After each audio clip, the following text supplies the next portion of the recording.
everybody. Welcome to another episode of Friends Talking Nerdy. This is Tim Jasma. And I am Kim, the Geek on Twitter. All right, we are here with another week of wackiness for you all.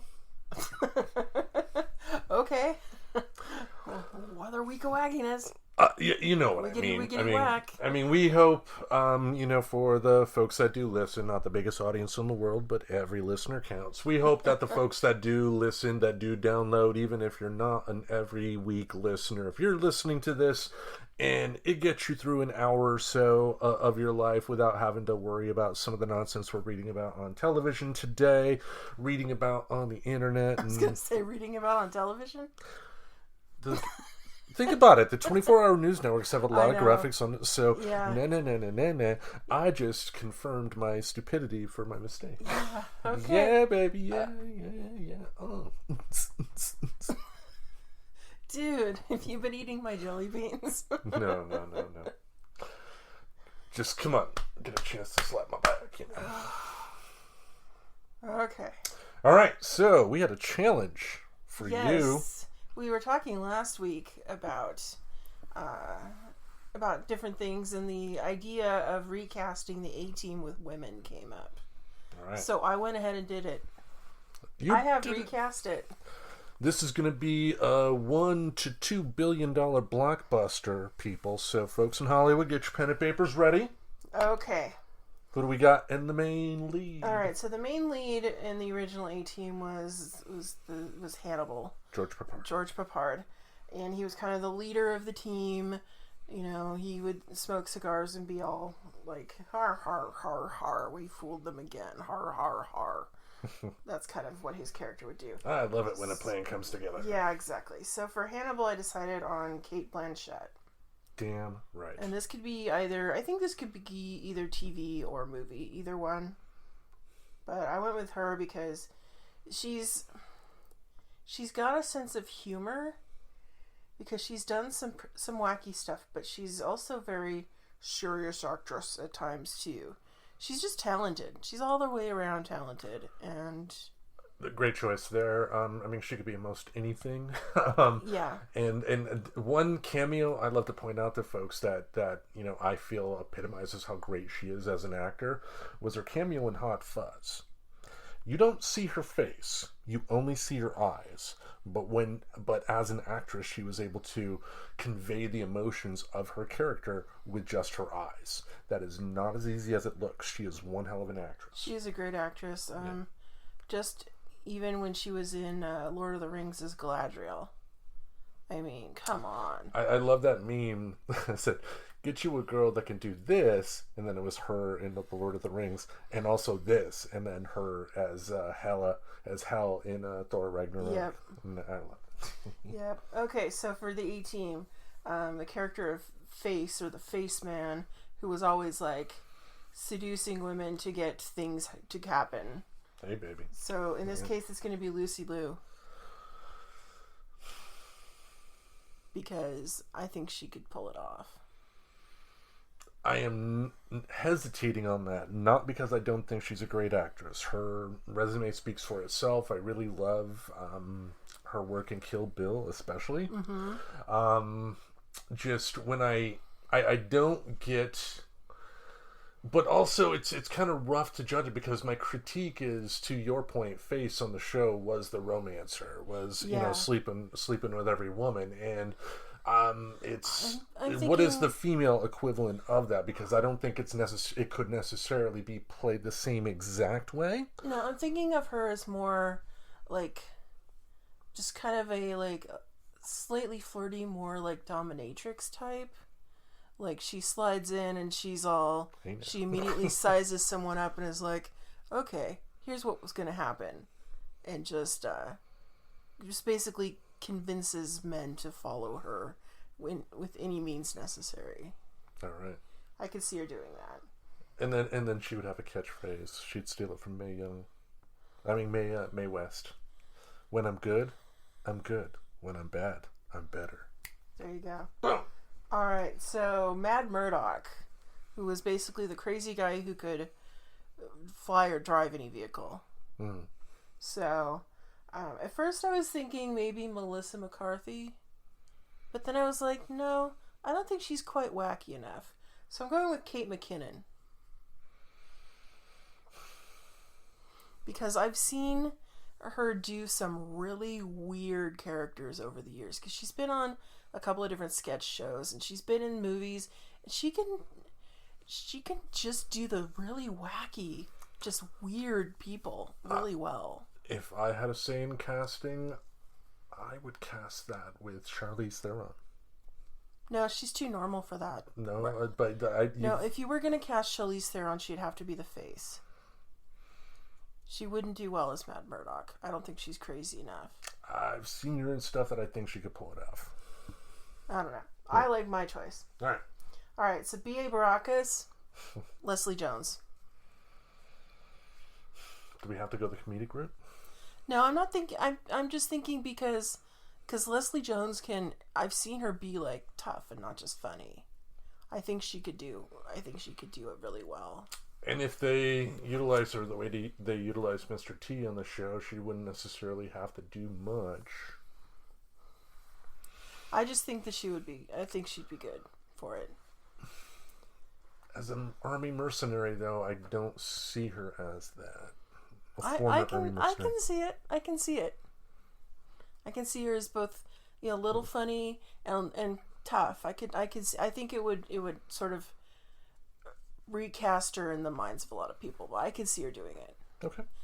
So then, for like a producer director combo, because if I'm thinking TV, I'm thinking the classic combination of Rob Tapert and Sam Raimi, because they did Xena and Hercules, and I think that they could do this in a really smart and campy way if they were going to do it for TV.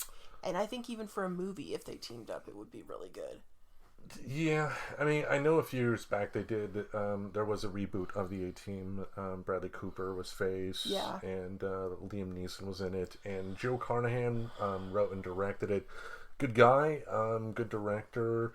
I can see where that movie did not necessarily click with audiences. However, I do. I've always said that I think the format of that show just screams, multi-million-dollar sequel franchise in the right hand, because it's just a premise, and with that premise you can take it into a lot of different directions. Yeah, these are their guys, this is what they can do, now let's put them in this play box, let's put them in this play box. And do you know who might be able to do some fun things with this too?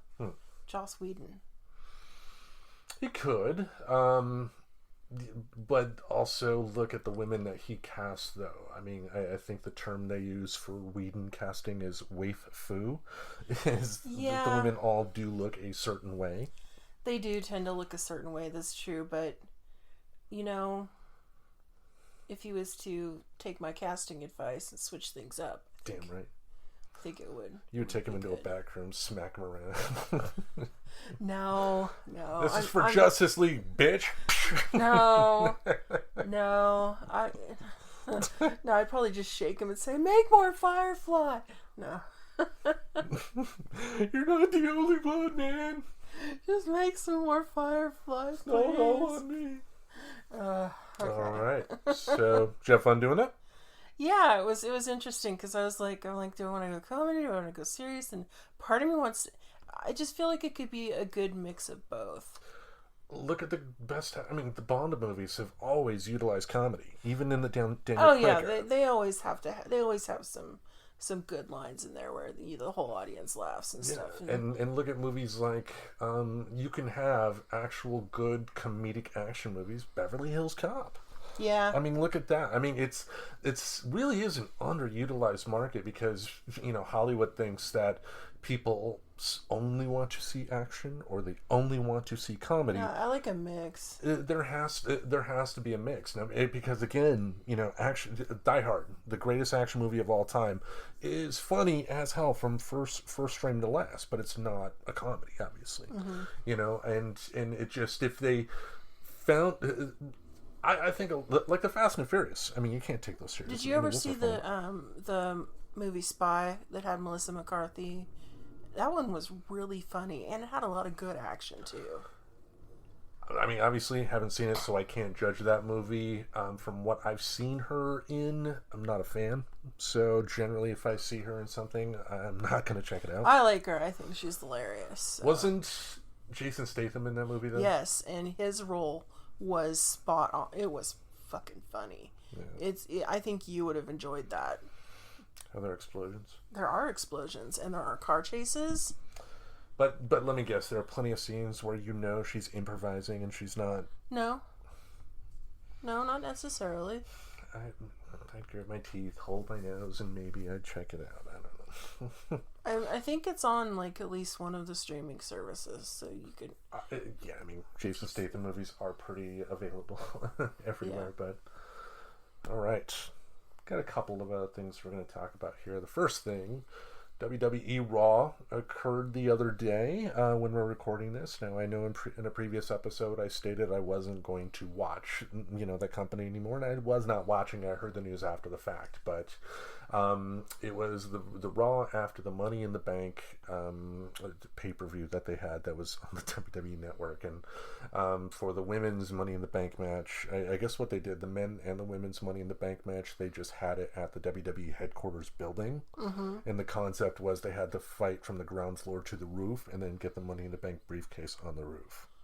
Okay. So they set it up as kind of a cinematic deal. The winner of the women's match was Asuka. On Raw, she brings out the briefcase, but then Becky Lynch comes out and then informs Asuka that the Money in the Bank match was not for a chance to face her for the title. It was for the title itself. Asuka opens it. It's the Raw Women's title because Becky Lynch is pregnant. Oh, so she's taking time off. Yeah.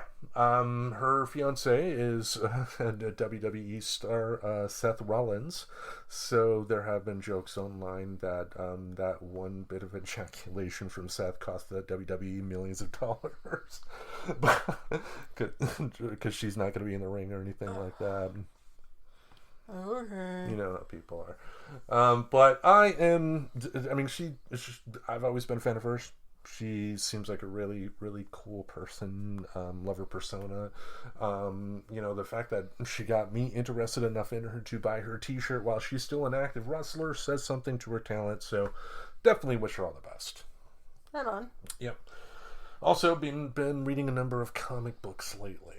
That's good. Yeah. One that I've come across that I really would recommend is one I've read before. Just sometimes you find that right combination of artist and writer, and they can have a great series. A great thing in comics, everybody goes back and reads through their favorites again. I was rereading through some of the beginning issues of Ultimate Spider-Man. Oh. Yeah, it was created by Portland resident Brian Michael Bendis, and it essentially is a modern retelling of the Spider-Man story. Essentially, the Ultimate Universe was separate from the traditional Marvel Universe, so they didn't do away with the original Spider-Man or anything like that. That storyline continued, but Marvel thought it would be a good idea to have a separate line of comics for new readers that want to feel like that they've been there from the beginning, essentially. So, smart idea on that part, but just really, really good stories. And what I've absolutely loved about them more than anything is how, especially in those comics, he kind of strays from that, depending on what he's writing now. But each comic, even if it was part one of a 4-part story or something like that, each individual issue felt like its own self-contained comic.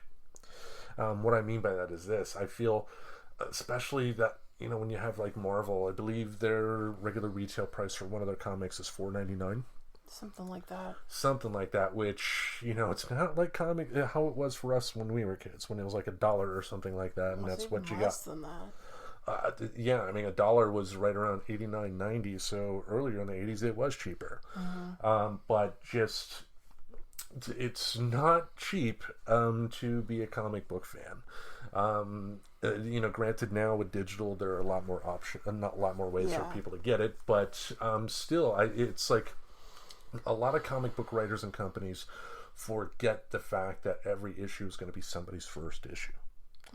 And I think if they, not every issue can succeed with with this mindset, but I think that it is more than possible to write a self-contained story from beginning to end that is part of a bigger story that will not allow a new reader to get lost. And for me, from what I've read in comics so far, I mean, the best example of that is what you're going to find in Ultimate Spider-Man. Yeah, and what you're talking about in terms of story is one of the reasons why I never got into superhero comics when I was younger. I was more into, like, there were a lot of the Disney comics. There's things like Richie Rich, Casper, Archie, all the Archie variations, Sabrina. All of those comics are what I liked when I was really a lot younger. And just because the stories were all done and contained in one issue. Or you could get the digests that they did for Archie, the smaller books. in a grocery store. In the grocery store. I would ask my mom for those all the time. I mean, she got me in the habit of getting books at the grocery store from the time I was a little kid. Like if I asked for candy or a cookie or something, instead she'd go and buy one of those little golden books. We had a huge collection of those because she would do that at the grocery store. We'd be like, "Can we have a candy bar?" And she'd be like, "Nope, here's a book." And yeah, I mean, I think about it really. In 1989, I did buy my first Batman comic, written by Marv Wolfman. But before that, the other comics that I'd read over the years were the Archie Digest. And I think one failing of the comic book industry during our lifetime for the most part has been the direct market, where they have like one big publisher, Diamond Publishing, who distributes the books to the local comic book shops. That method has not allowed them to get their comic books in other places. And especially now the prices are so high. Again, I love the digital route, but just statistics shown that digital has not necessarily climbed year by year. It's found its audience.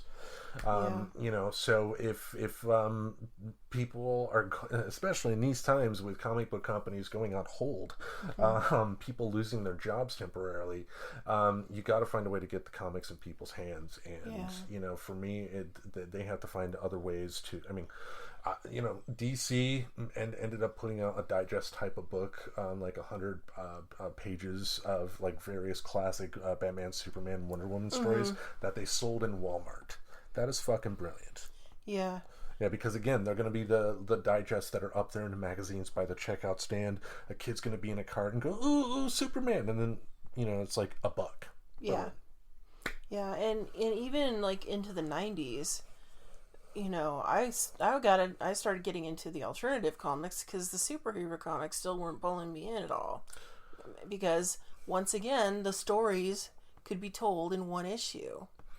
Things like Milk and Cheese and Hate and all the Dan Close stuff that he was doing. My issue isn't necessarily stories that take place in multiple issues.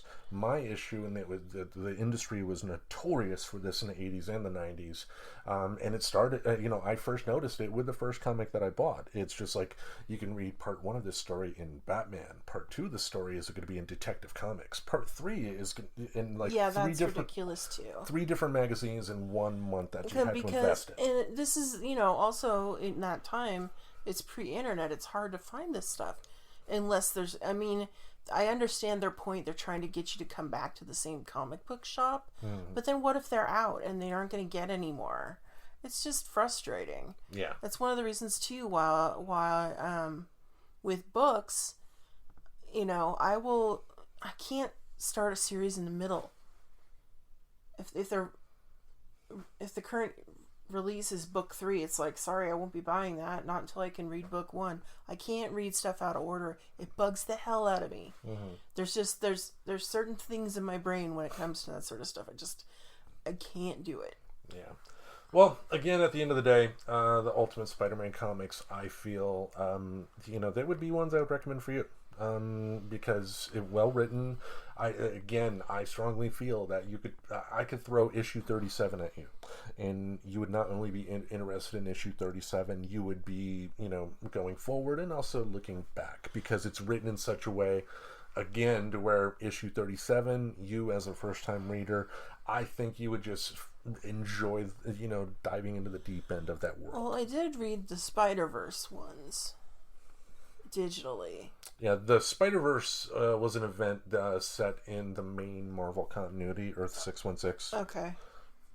See, I don't understand a lot of the stuff. I'm just like, basically, it was when I had a, I think it was a Comixology free trial that I was doing, and they were like, are you interested? They had like a section where like, if you're interested in this, you might like this. It's like, are you interested in reading the whole Into the Spider-Verse series? I was like, okay, and like clicked the link, and I read through them all digitally, and I enjoyed it. It was a good run. So yeah, and that's the thing about comics too. For folks that may be interested in diving into comics but don't know where to start just because of the vast history, the best advice I've heard was, just pick up an issue. I mean, if you know if the art is great, if there's art that visually strikes you, pick up that issue. Have it be at the start of a particular story, because again, if it, to your point, if it's part 3 or something, you do want to typically start at the beginning. But if you do that, it's kind of like, enjoying Doctor Who. You don't need to go to episode 1, season 1 of Doctor Who to get it. Yeah, and see, that's why I never really got into Doctor Who, because I always thought I would have to start at the beginning, and the idea of starting at the beginning of Doctor Who was so overwhelming to my brain, and I just shut off and said, nope, not going to watch Doctor Who. Yeah, no. But I watched Torchwood, not knowing it was part of the Doctor Who universe until partway through. Yep. And then I was like, I like Torchwood. Wait, Time Lords isn't that Doctor Who? And then I Google, I'm like, oh. The fuckers tricked me. Like, what the hell? But yeah. I got tricked. Hey, this ain't that British show. Oh, shit. I love British shows, so I was like, ooh, Supernatural, and it's British, and ooh, okay. Yeah, I just what I would recommend for you, the new Doctor Who series that started in 2005 is going to be on HBO Max. I've got so much to watch already. I'm like, no. Okay, it's going to be there for a while. I'm not saying you start. I'm just going to let the Doctor Who exist around me and be like, okay, I appreciate that it's a cool thing and what I've watched has been fun, but I'm just not going to step my toe in because no, I can't do it. There's too much Drag Race out there, baby. Yeah, exactly. I'd much rather stick with Drag Race, because I learned that another season of All Stars is coming very soon. So yeah. I'm stoked on that. All right. Speaking of television, we have had a continuing segment here the past few weeks, our top 5 of particular years. In the past, we covered our top 5 favorite movies from the year we were born, 10, 20, 30, 40. Now we are going through that with television, and we have reached our 20s. What year was that for you? 1993. For me, that was 1996. So, as we've done in previous weeks, we're going to bounce back and forth and talk about what shows struck our interest. If this is the first time you're hearing it, the only ground rules we had was really it has to be a first run show of some sort, whether it's a network show, first run syndication, and we can only mention that particular show once, so we could not cheat with a show that's been on for years and years and years and use that multiple times. Yeah. So. Your first choice. My first choice for 1993, Star Trek, Deep Space Nine. Good choice. Very good choice. You can't go wrong with Deep Space Nine. It was a good series. I agree, because I had it on my list for 96. Wait, what? It went off the air in 96. Oh. Yeah, so it was still on the air in 96, so I had it on my list. But it didn't debut in 96. But that's the thing. The rule was, as long as it was on the air in that particular year. I thought the rule was that it had to debut that year. No. Well, fine. Deep Space Nine is still cool. It is. I love that show. And when it first came on, I was not a fan, but once it came to streaming services, I gave it a shot and discovered for the first time the Rick Berman 3-year mark. As I mentioned on the show with his TV shows, you do for the next generation on. Once you get to the season 3 mark, then things start getting good. The first couple seasons they're trying stuff out, and they're finding their way. Yeah, I mean, you have some good episodes, but more often than not, it's going to be uneven until you get to season 3. But just how that show ended, one of the best Star Trek shows ever made. Yeah, it was great. It was great Star Trek. All right, so I guess then I get to go again because you had that as your pick. Correct. Okay, Babylon 5. Great show. Debuted in '93. Mm-hmm. I like that show too. Yeah, actually, visually, it wasn't quite as good as Deep Space Nine. When you watch them, you can see the low budget that they were doing at first with Babylon 5. They weren't sure if it was going to go or not, so they didn't invest too much money.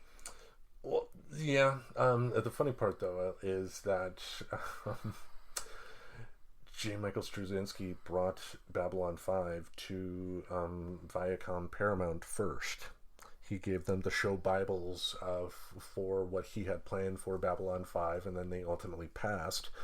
And then a couple months later announced that a little show called Deep Space Nine was going to debut. Yeah. At the same time. Yeah, I saw that they debuted the same year. Like, huh. Spaceships. Central stations. Yeah. Awfully close in plot. Now we know. Yep. It's currently on Amazon Prime. Actually, it's not on Amazon Prime anymore. Oh, they took it off recently? They took it off recently. Yeah, because the thing is, I follow J. Michael Straczynski on Twitter. But... Yeah, I mean, I follow J. Michael Straczynski on Twitter. He gets asked this a lot, so he does get annoyed when he has to bring it up. But apparently when Babylon 5 was made, it was made by a company that was not originally Warner Brothers.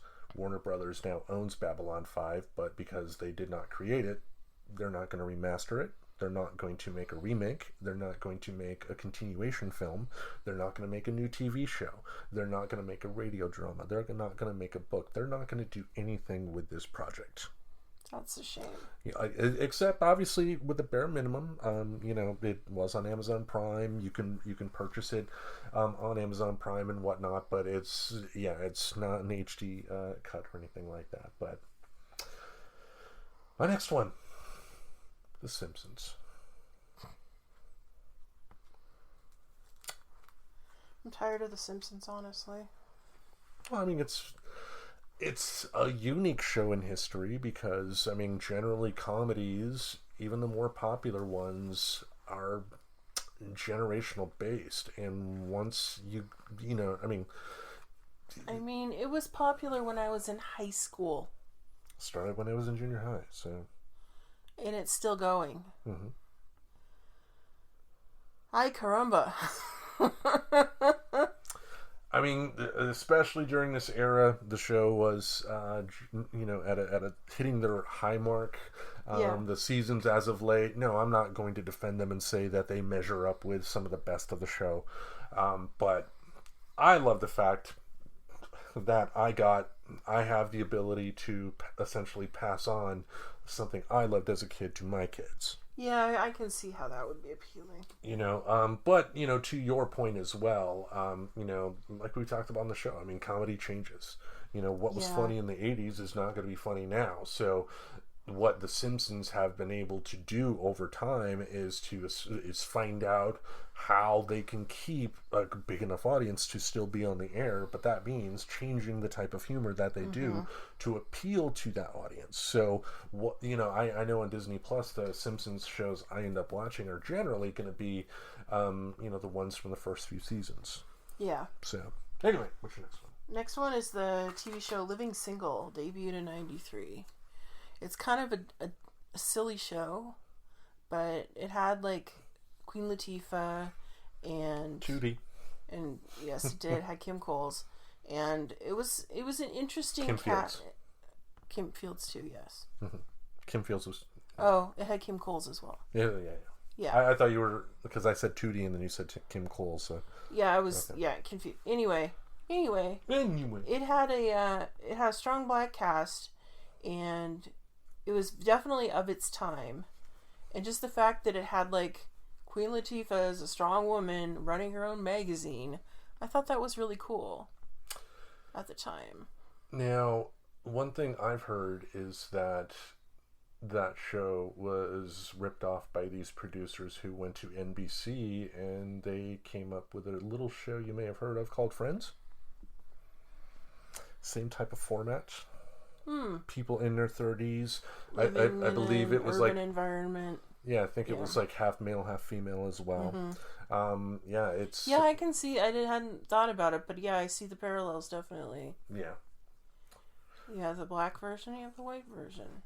Yeah, I mean, I remember Living Single. My mother, that was one of the shows she ended up liking because she liked Queen Latifah. Yeah, exactly. I mean, that's the thing about Queen Latifah. People, like, just generally seem to like her. Mm-hmm. Yeah, I think she's a pretty good actress. Yep. And I enjoyed that show a lot. All right. My next one. VH1 Storytellers. Okay. You ever watch that? Not really, no. Essentially, it was their Unplugged, but what I really liked about this show was the fact that, as the name implies, when an artist, before they sang a particular song, they would tell a story about how that song was created. Oh, that's cool. Yeah, and like one of my favorite albums from Johnny Cash is the VH1 Storytellers episode that he did with Willie Nelson. Oh, yeah, I can see how that would be interesting. Yeah, them talking about, how they created their work and then singing that work kicks ass. They did episodes with, like, Pete Townsend as well. So, really underrated show. Most people, when they do think back of those music shows on VH1 and MTV, tend to think of only Unplugged. And I think that probably, the reason most people think of that is unfortunately because of Nirvana. But that Nirvana Unplugged was so good. It was. Don't get me, I'm not saying it's bad, but it's just don't sleep on VH1 Storytellers. If you do come across the Johnny Cash and Willie Nelson VH1 Storytellers album, give it a listen. If you happen to come across some of the videos on stuff like YouTube or whatnot, check it out. Okay. What's your next one? Beavis and Butthead. Love it. Yep, they debuted in 1993. Mm-hmm. Yeah, my that's one show that I made sure my kids saw plenty of times. You would. Up. I know my son Luke recently has been posting some memes on his Discord channel. He's a character. He definitely is, like father, like son. And people like, oh shit.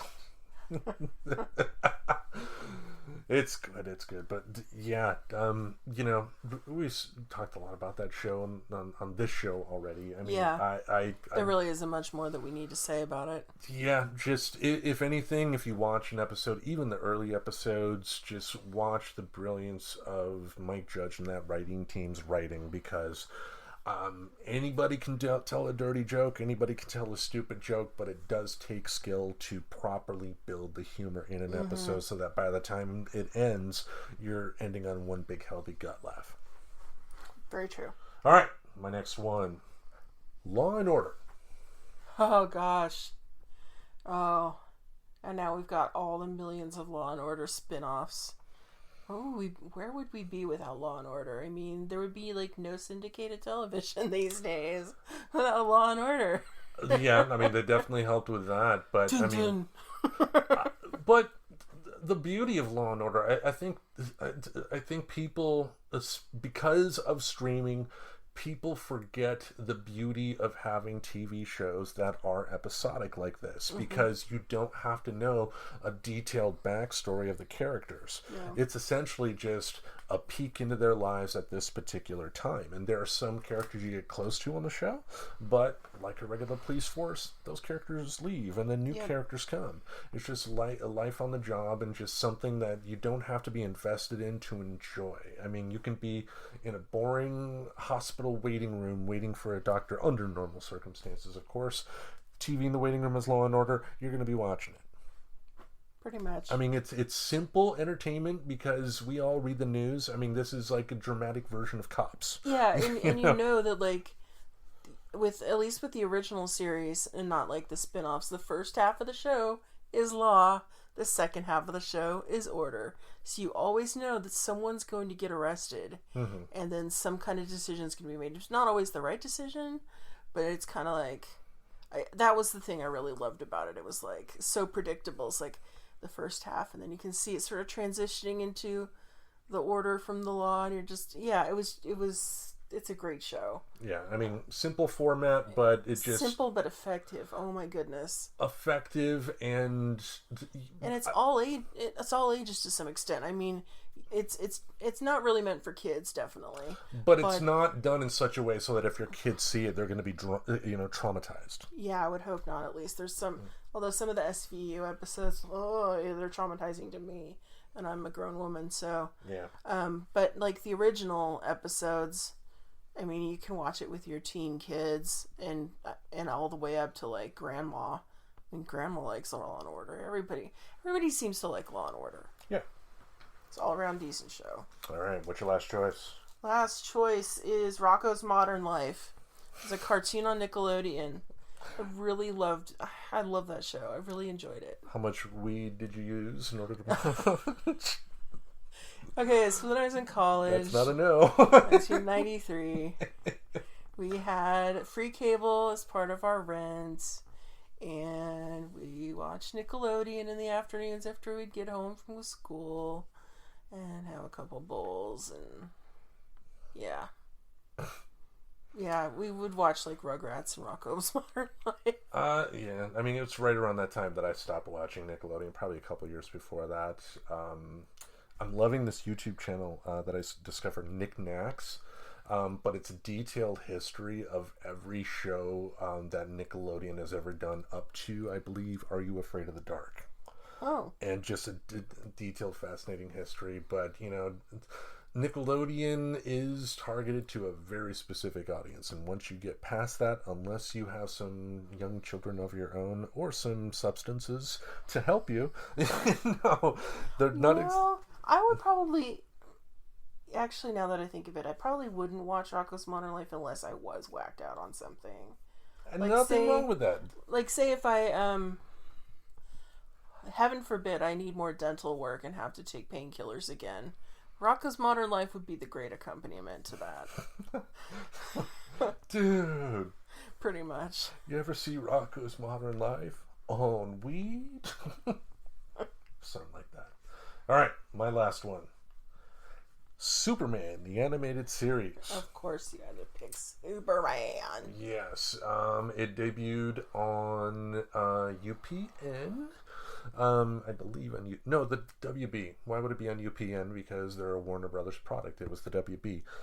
When that debuted, they wanted to have their own cartoon blocks. So the folks that did Batman the Animated Series did Superman the Animated Series. Of course they did.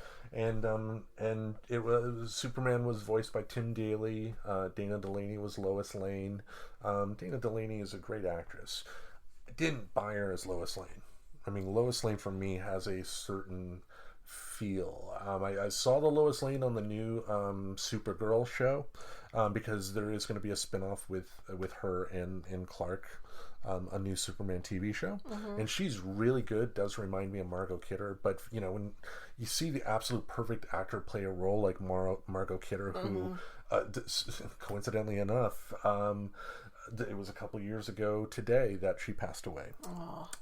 But yeah, she was Lois Lane. I mean, for how I have always pictured that character, it's her.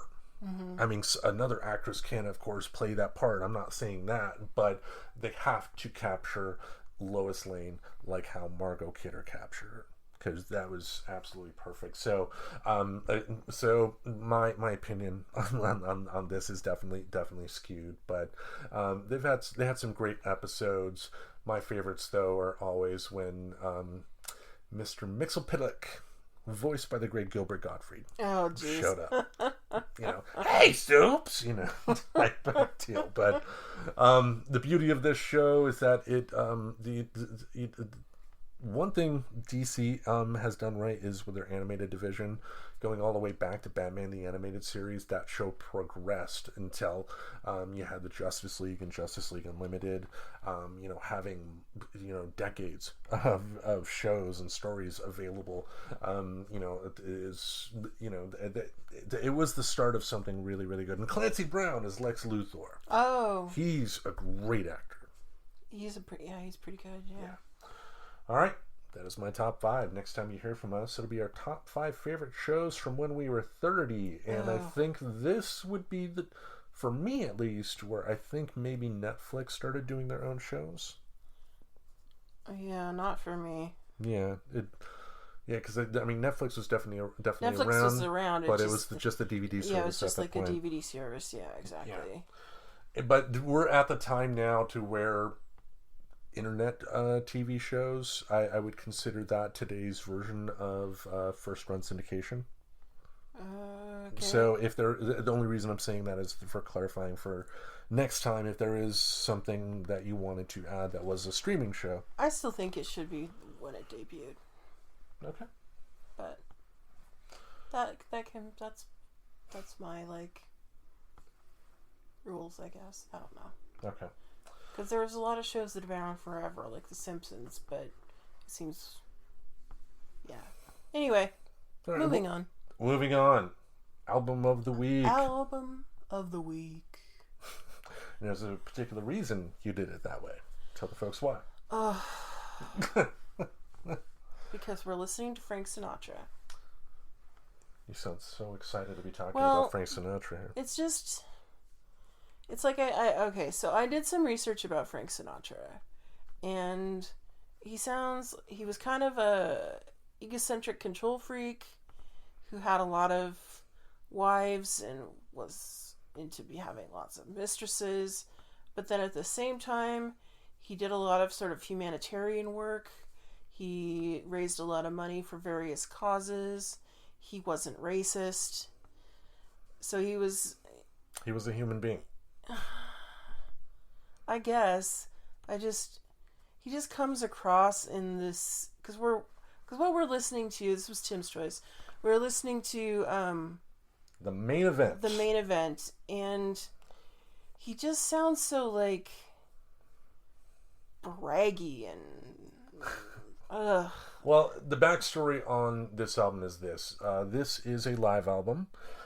This is essentially a soundtrack album for a TV special that Frank Sinatra did, because he, in the early 70s, was looking to do... 1974 is when this came out. Yeah, he was looking to do something, but he wanted it to be something special. And then a producer pitched to him, why not have a concert at Madison Square Garden and have it filmed and produced by the people that do ABC's Wide World of Sports? Treat it like a big boxing event.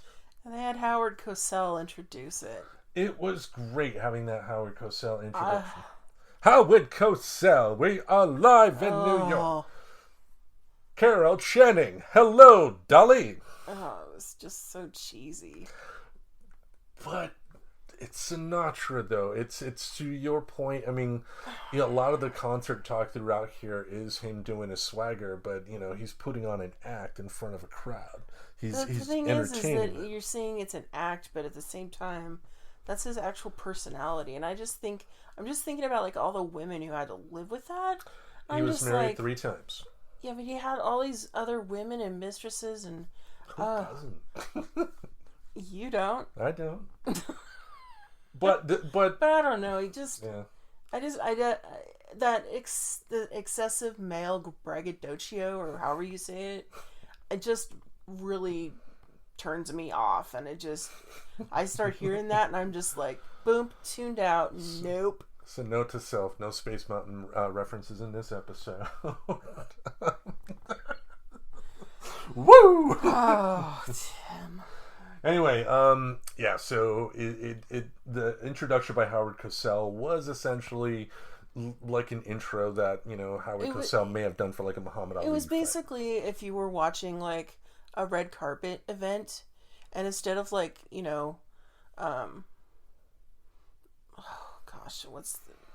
instead of having E! Entertainment covering it, you had old-timey Howard Cosell, like, narrating a red carpet. And I guess if you think about it that way, it's kind of funny, but at the same time, I was listening to it going, oh God, is this what I'm in for like, the next 50 minutes of my life? Oh God, what am I in for? And then we move on to the music. And you go ahead. We'll just do it track by track. Yeah, and you know, I do realize that with this type of music, it's going to be a lot harder to put the full critic out on. Yeah, I mean... Because it's like, you know, I love the violin section. I mean, these are classic songs. Yeah. And, you know, written by some really great songwriters throughout history. It's just, do we like Frank's version of it? And in my case, for most of these, the answer is no. All right, first track, the first official song on the album, "The Lady is a Tramp." Okay, this song is a classic. It's been around. It's been recorded by many people. I don't like it when he starts changing the lyrics around and it's like, the chick is a tramp. It's like, no, she's not a chick. She's a lady. The knocked out cuckoo, crazy wind in her hair. Just like, I don't know. It's just, I don't. Just too male centric for you. Yeah, and I'm just like, you know, the song's great the way it is, you douchebag. Why do you think you feel that you're good enough to, like, rewrite this song? I don't know if you really are, dude. But and he wasn't even recording this in his prime. If he'd been recording this when he was in his prime instead of at the ending cascade of his career, I might be a little more tolerant. Having said that, though, you ask the average casual music fan who doesn't know much about music history or anything like that, you ask them to say who made the Lady's a Tramp, more than likely they're going to say Frank Sinatra. They're probably going to say Frank Sinatra, yeah. Yeah. That is not to knock other people's versions of it. These types of songs are, you know, covered by multiple singers. Yeah. I mean, these are classics, and the beauty of these types of songs is that you know, and with different singers, they can be interpreted in different ways. Yeah. All right, the next one. I get no kick from champagne, mere alcohol. Okay, so I get a kick out of you. All right, this is a great song. What bugs me is the stupid joke that he makes about Gene Kelly. Like, I taught Gene Kelly to dance. It's like, no, you fucker, you did not. But that's the point of the joke, because it's so freaking egocentric. No, yes, it's stupid. And it's dumb. Remember, this is a soundtrack for a television show. I saw that show. When he's dancing, he's not dancing better than Gene Kelly. That is the joke. He's being cocky, like me when I, you know, when I start an episode of the sexiest voice in podcasting today. Do you think I honestly believe that? No, but I think it's funny when I can present it in such a way whereas I can make people think I believe that. I guess it's a stupid joke is what it comes down to, and it's a dad joke. Yeah, and he wasn't a very good dad from what I understand either. So, I mean, again, I don't know. I'm just over it. His kids from, you know, Tina and Nancy. Nancy Sinatra follows a lot of people on Twitter, including myself. I think she's one of those people that, you know, just hits follow for everybody. But you know, they both have said nothing but good things about their dad, and you know, so they realized that he wasn't perfect. They want to keep his estate. Well, plugging in the money. Who wouldn't? I don't know. I mean, if your dad was a famous singer and that was a way for you to get continued income, wouldn't that be in your best interest to... I suppose. But yeah. at the same time, I didn't like the joke. I thought it was a dumb joke. And I thought it was insulting to Gene Kelly, because I like Gene Kelly a lot. Well, Frank and Gene Kelly were friends, and they did a movie together. Did they? Yeah, in the 50s. Whatever. Yeah. All right, the next track... Not one of my favorites. Let Me Try Again. Yeah, this was a whole lot of bluff for me. Yeah, this is stereotypical bad 60s love song. The kind you would hear like it was Paul Anka. You would hear this like for our era on like classic radio station. You know, the oldie station. Yeah.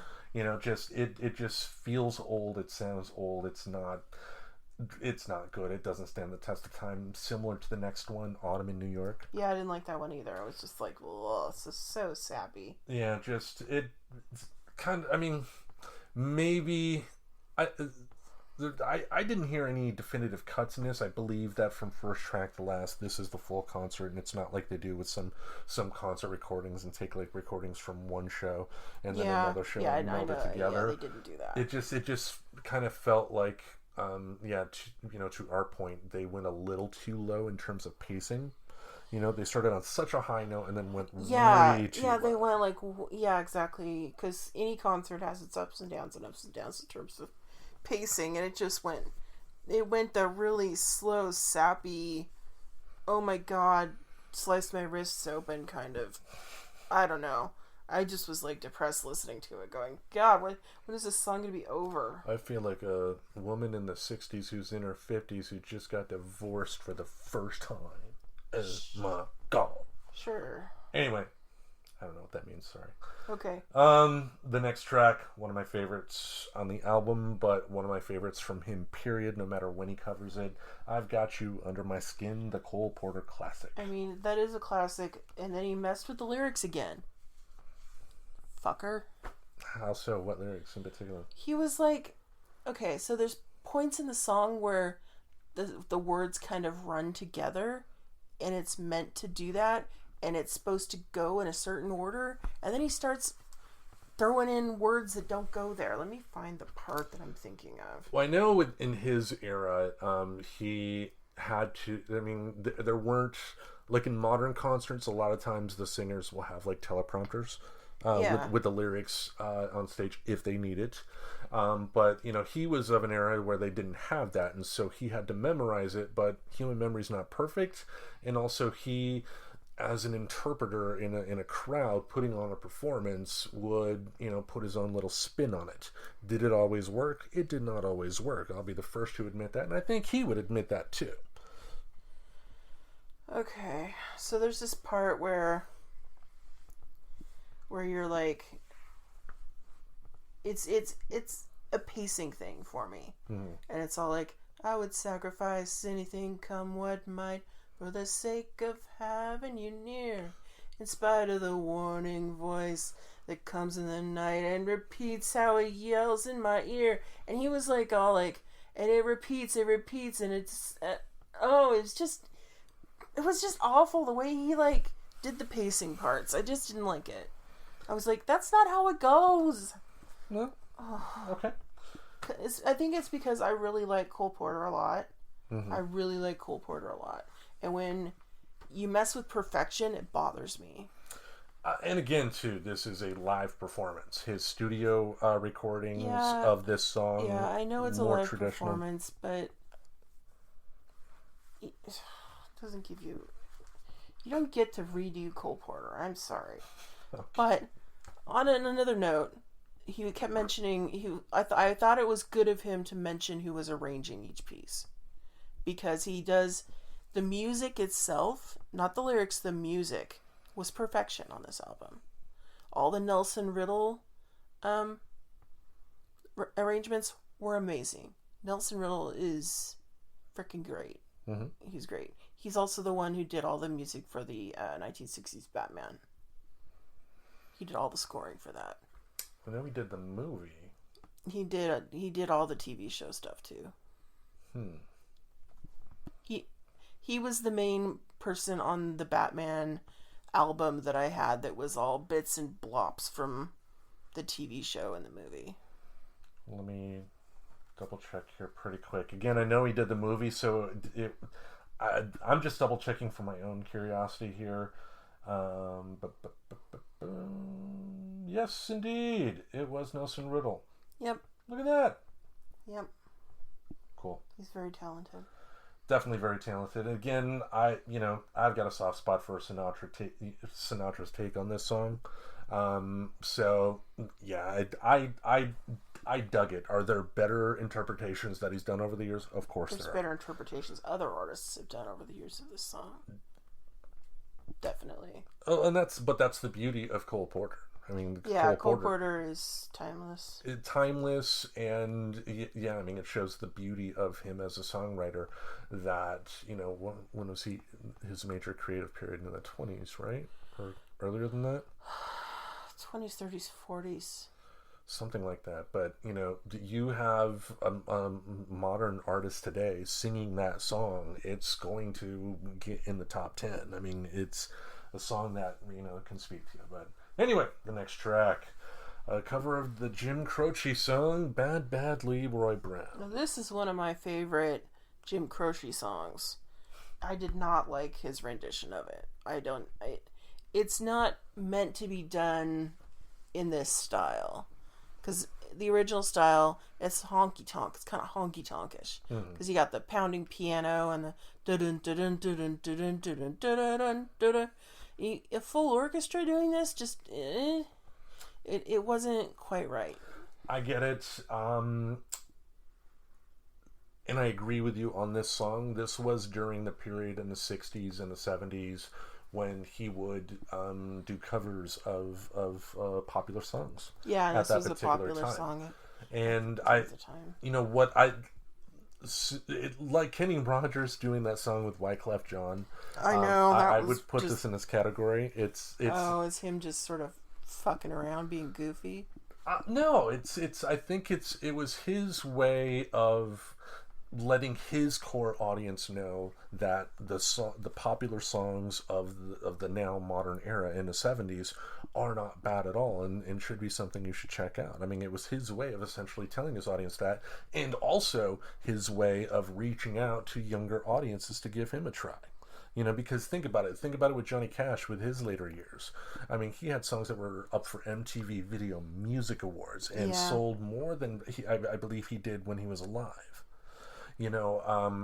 It's just, I respect an artist that can go outside of what they feel comfortable to try something else. Was this a success? It was not, but I still respect it. The next track, one of my favorites on this album as well, and again, another one of my all-time favorites. Sinatra cannot go wrong with this song, "Angel Eyes." I thought it was just awful. It's so sappy. I was like, I think it was because I was already annoyed after Autumn in New York, and then I got pissed off at I Got You Under My Skin, and then the rendition of Bad Bad Leroy Brown was just no, and then all of a sudden I've got this another sappy song thrown right after that. It just, whoever came up with the order for this concert, I hope they got fired. It was like not great. Not great. Not enough peaks and valleys. Yeah. And I can, for the concert itself, I can agree with you on that. I do love his take on this particular song. It's a classic Torch song. What a Torch song is for a Torch singer like Sinatra, Tony Bennett, Dean Martin when he was alive, of course. Just they learned in saloons. It was a saloon song. Yeah. The song you sing late at night when you're, drinking a shot of whiskey, thinking about your gal who left you. And if you think of it that way, I mean, and how it's when he did this song live, at the last line, excuse me while I disappear, the house lights would go out into complete darkness, and just dramatic, emotional, and really, really good performance. I agree with you with the pacing, so I can see how you would feel that going back down like this would be bad. It wasn't in the right space in the list. For my taste, I like it, but we are both right. For people that are listening for the first time, this is how we argue with each other about this stuff a lot. Not even arguing. I mean, because we both. Yeah. Too often, people giving their opinions on entertainment today can turn into nonsensical arguments. You gotta believe what I gotta believe, and we don't. We don't do that. No. All right, the next one, the cover of the Stevie Wonder classic "You Are the Sunshine of My Life." Okay, so I think I would have liked this if he hadn't started improvising and throwing in Doors lyrics. Because he was talking about he's all like, "Light my fire," at one point, and I'm like, What? The sunshine of your life? This isn't. This song is more about, like, you know, your wife and your kids, and you guys are the sunshine of my life, and I'm happy, happy. And you start throwing in a song from the Doors. It's basically about, come on and sex me, baby. It was. No, I was not impressed. Yeah, I mean, this is not going to be on my list of favorites on the album here, and this is similar to the Bad Leroy Brown. Just, I can respect how he was trying to try something new. He was trying to make himself seem contemporary and relevant when he really wasn't at that time. He wasn't contemporary nor relevant at that time. No, he was trying to make himself that way. No, I disagree with that. That is your opinion. My opinion is that I think he was trying to go the Johnny Cash route in terms of giving his take on popular modern songs of the time, but he didn't always. He was not successful. He was not successful in this regard. Yeah. The next one, "The House I Live In." This is one of those America Rah Rah Yeah songs, and I've had my fill of America Rah Rah Yeah songs, and I didn't like it. I didn't like the song. He sang it okay, I suppose. I just didn't like the song itself. Yeah, I mean, this is probably the type of song that Sean Hannity would masturbate to or something like that. It was not the best. The whole Fox network would probably be pulling their Peters to this. Yeah, big old circle jerk, you know. Fucker. That is just an awful, awful mental image. Why did we even say that? Let's move on. Okay, the next one. My Kind of Town. It's all about Chicago. I love Chicago. I liked this one. I liked it too because think about it. They tell you at the beginning that he is singing that concert in Madison Square Garden in New York City, and he's singing a song about Chicago.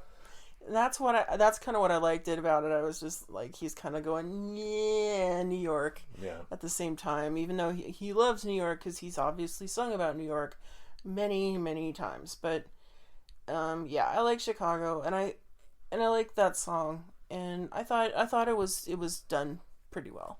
Yeah. All right, the last one on the album, My Way. All right, so I liked this. This was fine, except at the beginning where he says it's the national anthem. I'm just like, dude. You're reacting like Kiss fans when they react to like Paul Stanley concert gibberish. I'm just, I don't know. I'm just like, he's just making all these like really terrible jokes, and I'm like, you know, your banter game is not good, Mr. Sinatra. Your banter game is way off. I won't throw my panties at you. Well, I wouldn't throw my panties anyway because, you know, I need my panties. So you don't carry a spare. I don't carry a spare, and I don't want to fling my expensive plus size panties at somebody. They're perfectly good panties that need to remain on my butt. Okay. So, yeah, My Way. Maybe we needed some jelly beans. I don't know. I don't know. We both talked about our underwear on this show. Okay. I want my panties on my fanny. What the hell? I don't know. All right. So, and everybody's heard the song My Way. I mean, Sid Vicious, of all people, covered My Way. And if you call it that. that was a disaster too. But, you know, he's known for that song. My Way is like one of those Frank Sinatra songs. And I thought that this version was done pretty well, and the arrangement was good, and the orchestra was great. The orchestra throughout this whole show was great, even when they were torturing songs like Leroy Brown. But yeah, My Way. Everybody knows this song. Yeah, it was. Sinatra's producers put out a request for people to, write songs about this, and I'm double checking here. But one person who wrote, because the lyrics came first, He or was the music? Let me. Okay. Which came first, the lyrics or the music? Now the song "My Way" was people were put word out that they wanted a song made, and there was a French song called "Coma de Habitude." But they took the music from that and had songwriters create different lyrics. One person who did that was David Bowie. Oh. And obviously his version was not released or make it, but from what I understand, his take on "My Way" ultimately morphed into the song "Life on Mars." Yep. So the more you know. The more you know. I've only just heard that recently, so it definitely was interesting hearing that. But Sinatra can be hit or miss. What I would tell folks is, if you want to dive into Sinatra, start with a good greatest hits collection, and then kind of work backwards from there. Because when Sinatra first started hitting it big in the 40s, albums as we know them today weren't really being made in the quantity that they ultimately became. His work in the 50s and the 60s, he helped create what we know as the album today, with the albums that he put out. But they're also, the albums themselves don't necessarily stand the test of time. I think what would be better is if you pick, here's an idea, just go with like Cole Porter, and like there's a lot of CDs out there that are like sort of the best of the songbooks of Cole Porter, with like a Even lot Sinatra of different, has some of those, yeah, a lot of different artists covering Cole Porter. Go with one of those, because there'll probably be a Frank Sinatra song on there. I don't know. I think if you want to get into this, because a lot of people think Frank Sinatra, think big band, that kind of sound. Go with like Cole Porter. Yeah, and in general. Keep in mind too that the big band sound. I mean, that was just how music was presented at that time. I mean, it was not classical music. It was just how modern popular music was done in the 40s and 50s. So there was that era's Justin Timberlake, with the same type of messages of love and loss and all that stuff. I mean, he was the first teen heartthrob. Yeah, he was one of them. Yeah. One of the first, not but the one that people still talk about today. But like if you see those really old Looney Tunes cartoons where they're like, "Oh, Frankie," and he's all super skinny. Yep. Yeah. All right. Next week we will be reviewing another album. Oh, I guess it's my choice. I have to think about something. Choice. Yeah, I had everything else like figured out and planned, but. What are we doing the show again? Yeah, I gotta think of something. Maybe a playlist. Is it gonna be an album where we put our full critic hats on? Do you want to get back to doing that, or? Yeah, why don't we do a full critic one? I don't know which one yet. Okay. I'll come up with something. She says maniacally. I'll come up with something. Ooh. This is the payback for all those Perry Farrell impressions. Bitch. You're putting words in my mouth, but those words are actually somewhat accurate. Alright, and I did not do the impression this week, so. Alright, folks, I think that's it for us this time. And she's like that episode of South Park where Kenny didn't die for the first time and he's getting all nervous at the end. She's like, he's not going to do the impression, is he? Is he? Is he? Yes, it's over. Please, spare my ears. Please. And remember, it's such a good feeling to know you're alive. It's such a happy feeling. You're growing inside, and when you wake up ready to say, I think I'll make a snappy new day.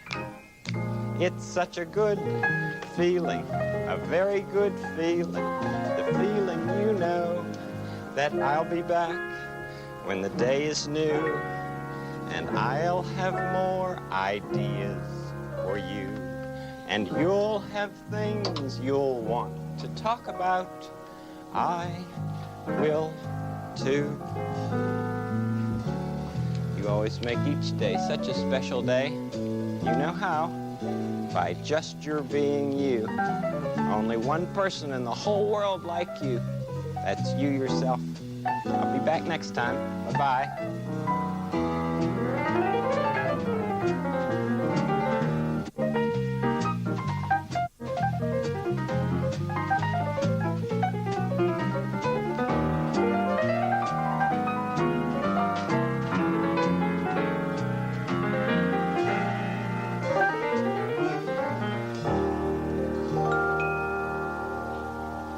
Subscribe to Friends Talking Nerdy on iTunes, the Google Play Music Store, as well as Spotify. Remember to support Friends Talking Nerdy on Patreon. Goodbye, darling.